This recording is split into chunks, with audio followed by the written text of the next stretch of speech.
Est-ce que tu serais capable de résoudre cette équation sans tomber dans le piège dans lequel la majorité des élèves tombent? C'est-à-dire oublier une partie des solutions. Ce qui serait tentant de faire, ce serait de simplifier par x-2 des deux côtés de l'égalité.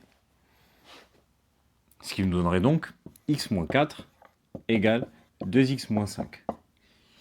Simplifier par x- des deux côtés, c'est supposer que x-2 est différent de 0. Et dans ce cas-là, en simplifiant et en trouvant x-4 égale 2x-5, on obtient que x doit être égal à 1. Ça, c'est une solution valide.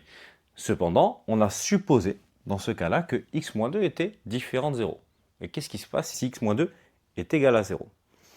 Et bien dans ce cas, on a oublié une partie des solutions, c'est-à-dire que x pouvait être égal à 2.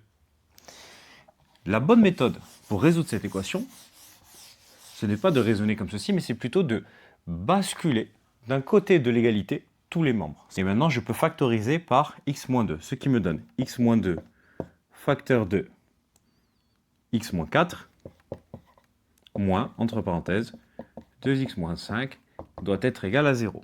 J'obtiens que x-2 facteur de x-4 moins 2x plus 5 est égal à 0, c'est-à-dire que x-2 facteur de moins x plus 1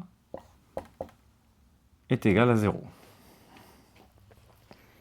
Et dans ce cas, tu le sais, un produit est nul si au moins l'un des deux facteurs est nul. On obtient deux solutions cette fois-ci, c'est-à-dire la première, x égale 2, ou bien x égale 1. Si tu connais quelqu'un qui est fan de problèmes de mathématiques, n'hésite pas à lui envoyer cette vidéo. Mets un like, mets un commentaire et donne de la force.